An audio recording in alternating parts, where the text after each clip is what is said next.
instância, o Papa havia passado pelo Brasil e havia colocado a sua posição contra o aborto, e elas estampavam na camisa o seguinte: se o Papa engravidasse, aborto era sacramento. Um desrespeito à maior autoridade da Igreja Católica no mundo. Portanto, cumprimentando o novo Papa, cumprimentando os católicos do meu estado, e esse Papa corajoso que faz defesa da vida, porque quem aborta enfrenta a natureza de Deus, faz um enfrentamento à natureza de Deus, é que eu faço com a vênia do senador Roberto Requião, católico. Está aí um franciscano do seu lado, que é Pedro Simão, que eu faço esse cumprimento e digo bem-vindo a esse Papa com posições tão esclarecedoras e tão firmes em favor da família do mundo. Concedo a palavra ao senador Roberto Requião, como orador inscrito.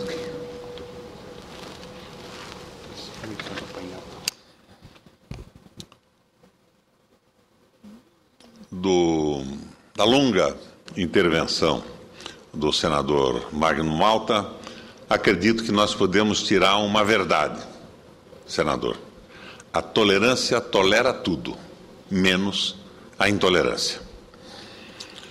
Um pouco antes de Vossa Excelência se pronunciar, o senador Sérgio Souza, aqui na tribuna, falava dos tribunais federais de recursos.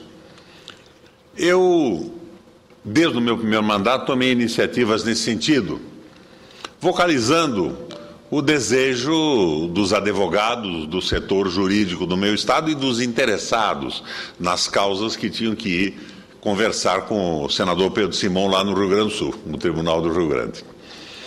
Mas eu sempre deixei muito claro que a posição que eu tomava era muito mais uma posição de esclarecimento, de pressão mesmo, deixando claro o desejo dos estados de terem os tribunais organizados.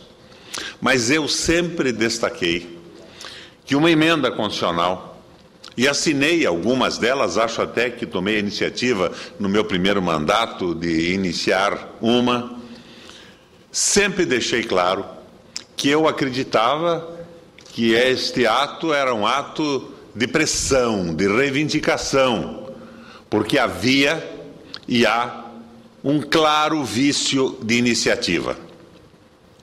Não acredito que tudo isso tenha sido feito à sorrelfa.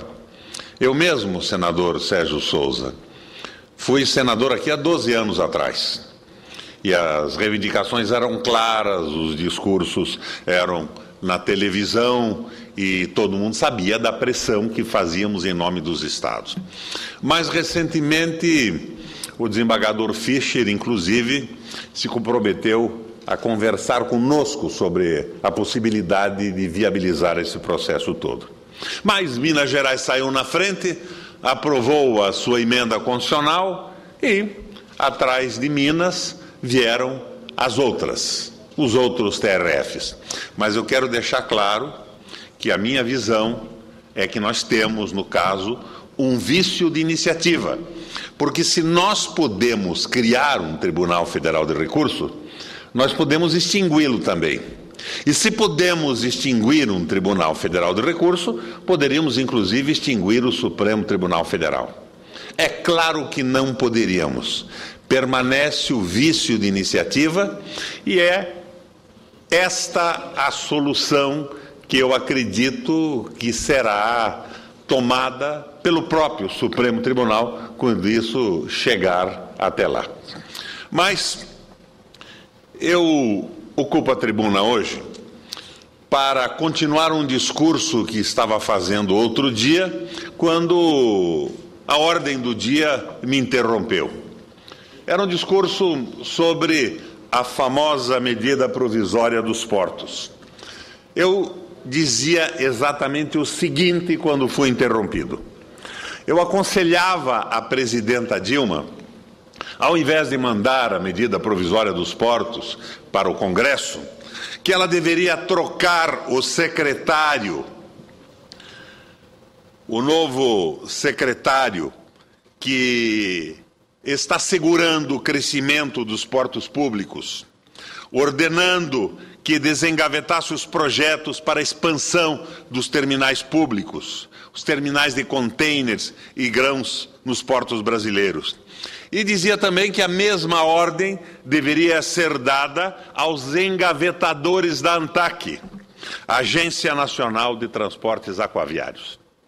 Em seguida, o meu discurso continuava da seguinte forma, o discurso que não pronunciei. Chamo a atenção do Senado para 3 fatos inquestionáveis ocorridos entre 2002 e 2011. Primeiro, a corrente de comércio exterior brasileiro cresceu de 100 bilhões de dólares para 480 bilhões de dólares. Segundo, a movimentação de contêineres cresceu de 2 milhões de contêineres para 5,3 milhões de contêineres. E terceiro, o Brasil teve crescimento no comércio exterior, período de 2009 a 2011, maior que o da China e muito maior que o dos Estados Unidos e Alemanha. E é sempre bom lembrar que 95% do comércio exterior brasileiro é feito pelos portos, com navios. Vejam então, senhores senadores, ouvintes e telespectadores da TV Senado, que o quadro real está longe daquele que a gritaria da grande mídia estabelece e reverbera, como o nosso pusilânime Leônidas, que, diferentemente do Leônidas espartano, não se coloca em marcha para defender a sua pátria. Antes, apressa-se a entregá-la à cobiça estrangeira. A conclusão decorrente do diagnóstico equivocado a que a presidenta Dilma está submetida, vamos conceder mais uma vez, a presidenta é boa, mas está mal assessorada. Está submetida pela indefectível troika privatista e que é preciso permitir a construção de terminais privados, diz a troika, para prestar serviço público de operação portuária. Eu dei os exemplos do crescimento e os portos brasileiros deram conta desse crescimento. Diante do diagnóstico equivocado e da conclusão equivocada, a medida provisória 595 revoga a Lei 8.630 de 93, a chamada Lei dos Portos, e inventa um novo marco regulatório que não existe em parte alguma do planeta Terra. E como sempre acontece, quando se propõe algo que é ruim para o país e o povo, promete-se um mundo de bonança e de riqueza, em que corre o leite e o mel. Para privatizar as ferrovias, Bernardo Figueiredo, à época funcionário do PSDB de Fernando Henrique Cardoso, fez as mesmas promessas. Foi ele que modelou a privatização e que assinou a privatização como representante das concessionárias privadas. Anfíbio, Flex, joga dos dois lados, ou melhor, joga do lado do capital, do dinheiro, e não joga do lado dos interesses do país.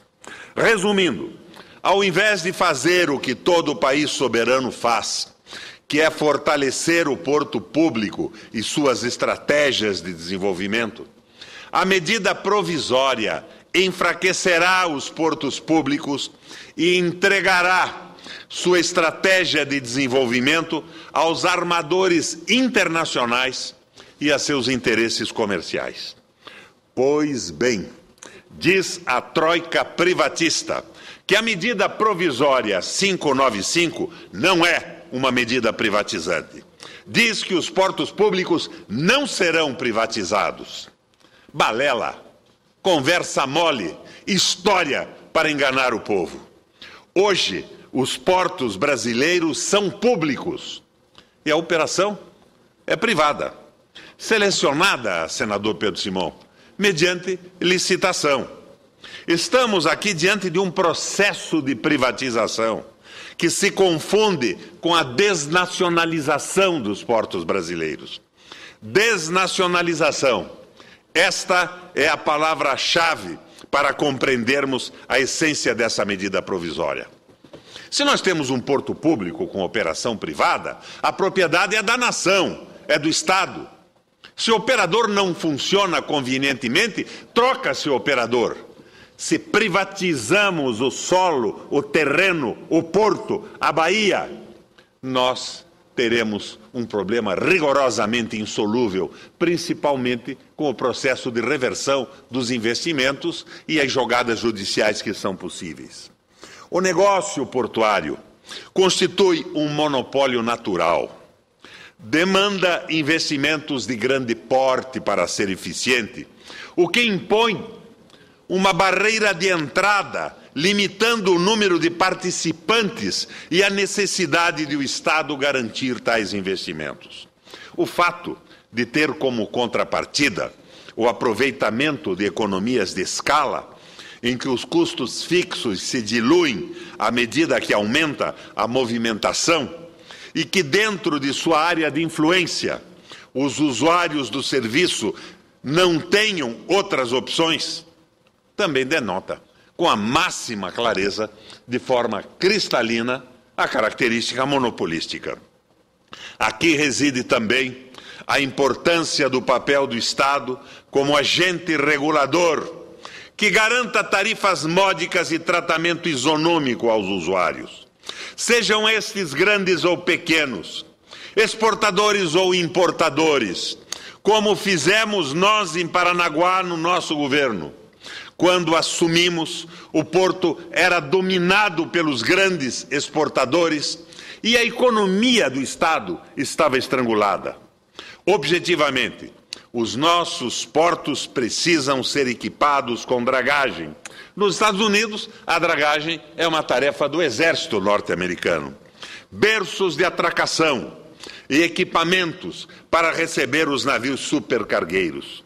Não se imagina, ingenuamente, que a dimensão da economia brasileira, especialmente no que se refere a cargas containerizadas, comporte tantos portos de grande dimensão. Evidentemente não. Por isso, sejamos claros, à medida que a política de fortalecimento dos portos públicos seja abandonada em favor da política de entrega dos portos ao livre jogo dos interesses dos oligopólios e dos monopólios, os megaportos privados, vinculados aos grandes armadores, tornarão irrelevantes os portos públicos, que minguarão, entrarão em crise, fortalecendo o discurso neoliberal da incompetência do Estado e da eficiência do mercado. Logo, o que esta vergonhosa medida provisória provocará, e não como efeito colateral, imprevisto ou indesejado, mas como realização do desiderato dos seus autores e beneficiários, é o enfraquecimento e a quebra dos portos públicos. E como justificam os formatadores de medida provisória sua opção pela privatização e desnacionalização dos portos, ao invés do fortalecimento da estrutura portuária pública para a atração de investimentos privados. É exatamente o contrário do que eles dizem o que vai ocorrer. Dizem que não há outra saída. E isto por duas razões. O Estado não tem como financiar os investimentos para a independência, a soberania e o desenvolvimento do Brasil. Uma pergunta se impõe. Essa loucura em que consiste a medida provisória é inevitável? O Brasil não tem mesmo outra saída, como querem nos convencer os Bernardo Figueiredo, Leônidas, Gleisi Hoffmann, Veja, Globo e símiles? Confesso que minha inteligência não alcançou a explicação dada pela ministra Gleisi quando veio ao Congresso para justificar a medida provisória. Disse ela que o PAC permitiu investimentos públicos com participação privada, mas não permitiu parceria com o privado. A questão, então, é ideológica? É uma questão de honra implantar a todo custo PPPs? As PPPs são, então, um estágio superior do relacionamento entre o público e o privado? Nada mais se parece a um Saquarema que um Luzia no poder. Quid prodest? A quem aproveita? Os portos privados que surgirem no novo modelo estarão ligados a empresas multinacionais de navegação marítima, integrantes de grandes grupos internacionais, as quais dominarão a logística portuária, estabelecerão preços artificialmente baixos, dumping, senador Inácio, transferindo os custos para os demais itens do preço da operação completa. Frete, por exemplo, quando o dono do porto for um armador, baixa a operação portuária e sobe o frete. E com isso, quebrarão os portos públicos que estejam na sua área de influência. Porque porto público opera, é dono do porto, tem operadores privados, mas não tem o domínio dos armadores e da navegação.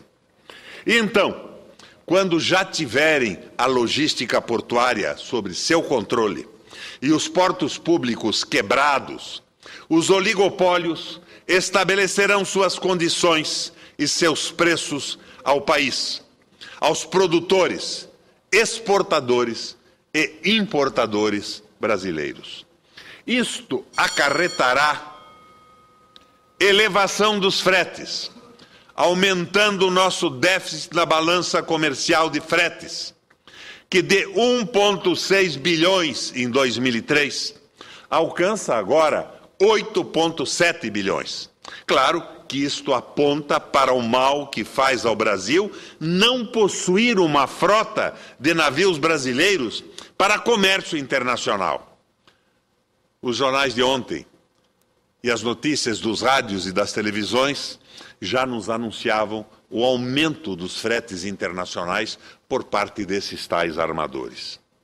Para que ninguém me imagine possuído por um nacionalismo exagerado, xenófobo, menciono o ato de navegação promulgado na Inglaterra em 1651 pelo governo puritano de Oliver Cromwell, que estabelecia que todas as mercadorias importadas de qualquer país europeu fossem transportadas por navios ingleses ou de seus próprios países.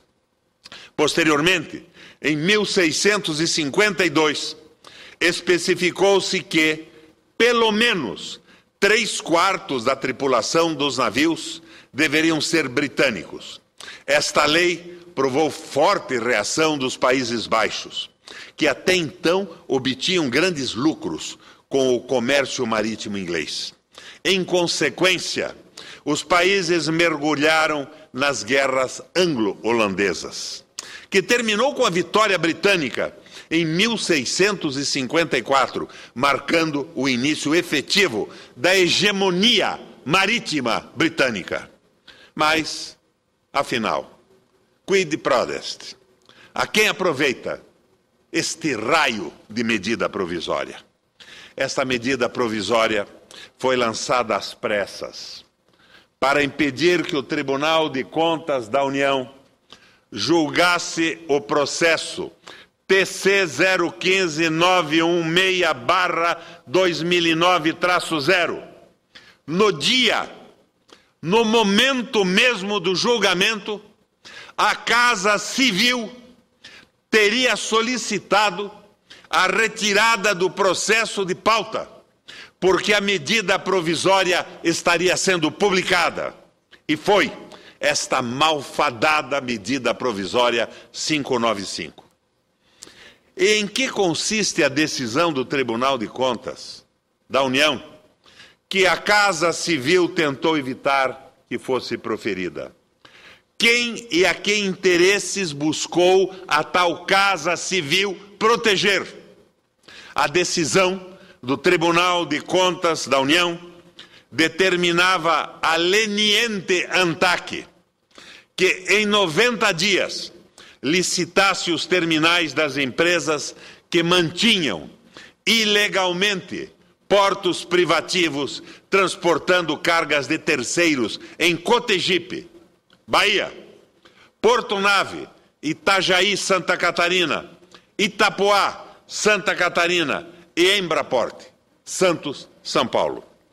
Segundo o TCU, as outorgas destas empresas eram ilegais, porque os terminais foram autorizados pela ANTAC como privativos, mas operavam principalmente cargas de terceiros, caracterizando prestação de serviço público, o que exigiria uma prévia licitação.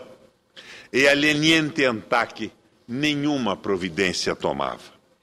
Dos 114 terminais privativos em operação no país, 7 são exclusivos e 107 mistos.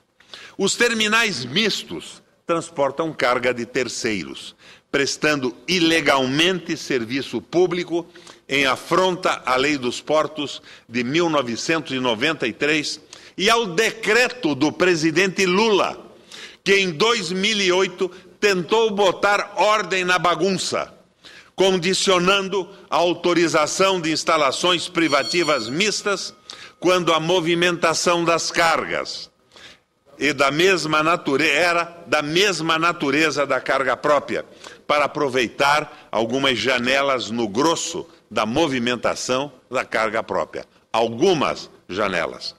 O relatório do Tribunal de Contas da União mostra que a Portonave do Grupo Triunfo, por exemplo, escoava 3% de carga própria e 97% de terceiros em frente ao Porto de Itajaí, quebrando o Porto Público de Itajaí. E a Casa Civil vai ao TCU impedir a medida e anunciar a medida provisória permissiva. Está, portanto, respondida a pergunta sobre os beneficiários da apressada medida provisória, cuja publicação visou impedir que o Tribunal de Contas da União julgasse ilegal o funcionamento de portos de uso privativo que prestavam serviço público e condenasse a leniência e a conivência da famosa ANTAC. E assim, editada a medida provisória, acabou a ilegalidade e foi para o lixo o decreto 6.620 de Lula. Com isso está liberada a temporada de caça aos portos públicos. Com a medida provisória, a Portonave pode quebrar Itajaí, Itapoá pode quebrar São Francisco, Pontal do Paraná pode quebrar Paranaguá, Embraporte pode quebrar Santos e o Porto do Açu, do Mago Eike Batista, hoje sob gestão do Banco BTG, pode quebrar os portos do Rio de Janeiro e de Vitória. Observem, senhores senadores, que não estou falando que os novos portos privados competirão com portos públicos.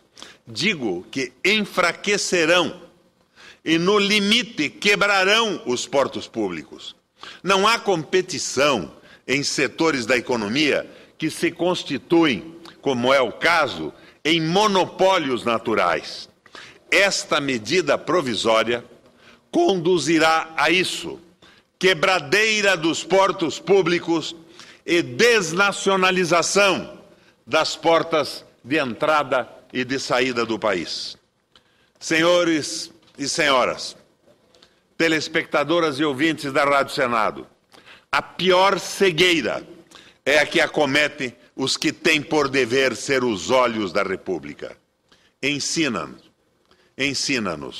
o padre Antônio Vieira no sermão de quinta-feira da Quaresma em Lisboa, no ano da graça de 1669. Ensinamento extraordinariamente atual. Estamos diante de um escândalo de grandes proporções. Caso o Congresso Nacional não se esperte, caso não acorde para cumprir o seu dever de casa, de representantes do povo e da Federação, esta legislatura passará a ser conhecida como a legislatura Joaquim Silvério dos Reis, devendo receber merecidamente o desprezo dos nossos concidadãos por esse opróbrio. Lamento que esta medida seja encaminhada pelo nosso governo, mas isto não aprisiona a minha consciência. Estou aqui para servir ao Brasil. Sou contra esta medida e espero que os meus colegas senadores também digam não à privatização e à desnacionalização dos nossos portos. Presidente, eu agradeço pelo tempo, mas eu vejo hoje, com dor no coração e com profunda decepção, que aquilo com que Fernando Henrique sonhava é o que o nosso governo acordado comete. E o termo é esse, comete. Obrigado, presidente. Agradecemos a